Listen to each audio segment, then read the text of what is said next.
Gentlemen, I shall be brief. I'd like to use my remaining time with you to remind you that this case is not a difficult one. It requires no minute sifting of complicated facts, just for you to be sure, beyond any reasonable doubt, to the guilt of the defendant. This case never should have came to court, as it is simple as white and black. The state has not produced one iota of medical evidence to the effect that the crime Tom Robinson is charged with ever took place. It is relied instead upon the testimony of two witnesses, whose evidence has not only been called into serious question on cross-examination, but flatly contradicted by the defendant. The defendant is not guilty, but someone in this courtroom is. I have nothing but pity in my heart for the chief witness for the state. But my pity does not extend as far as to put a man's life at stake, which is what she has done in an effort to get rid of her own guilt. I say guilt, gentlemen, because it was guilt that motivated her. She has committed no crime. She has simply broken a rigid and time-honored code in our society. A code so severe that whoever breaks it is hounded from our midst as unfit to live with. She is a victim of cruel poverty and ignorance, but I cannot pity her. She is white. She knew the full enormity of her offense. But her desire was stronger than the code she was breaking. She persisted in breaking it. She persisted, and her subsequent reaction is something that all of us have experienced at one time or another. She did something every child has done. She tried to remove the evidence from herself. But in the end, in this case, she was no child having stolen contraband.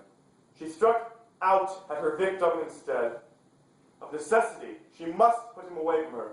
He must be removed from her presence. From this world, she must destroy the evidence of her offense. What was the evidence of her offense? Tom Robinson, a human being. She must put Tom Robinson away from her. Tom Robinson was a daily reminder of what she did. What did she do? She tempted a Negro. But one more thing, gentlemen, before I quit. Thomas Jefferson once said, "All men are created equal," a phrase that the Yankees and the staff side of the executive branch are fond of hurling at us. There's a tendency in this year of grace, 1935, for people to use this phrase out of context to satisfy all conditions. The most ridiculous example I can think of are the people who run public education promote the stupid and idle among the industrious, because all men are created equal. Educators will gravely tell you the children left behind suffer dearly by feelings of inferiority. We know all men are not created equal. Some people are smarter than others. Some people have more opportunity because they're bored of it. Some men make more money than others. Some ladies make better cakes than others. Some people are more gifted beyond the normal span of most men. But there is one way in this, and where all men are created equal. There is one human institution that makes a pauper equal to that of a Rockefeller, the stupid man the equal of an Einstein, the ignorant man the equal of any college president. That institution, gentlemen, is a court.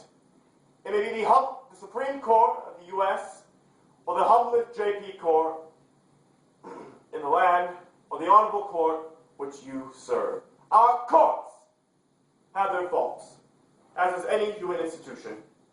But in this country, our courts are the great leveler, and in our courts, all men are created equal. I believe firmly in the integrity. That is no ideal to me. It is a living, working reality. Gentlemen, a court is no better than each man of you sitting before me on this jury. A court is only as sound as its jury, and a jury is only as sound as each man who makes it up.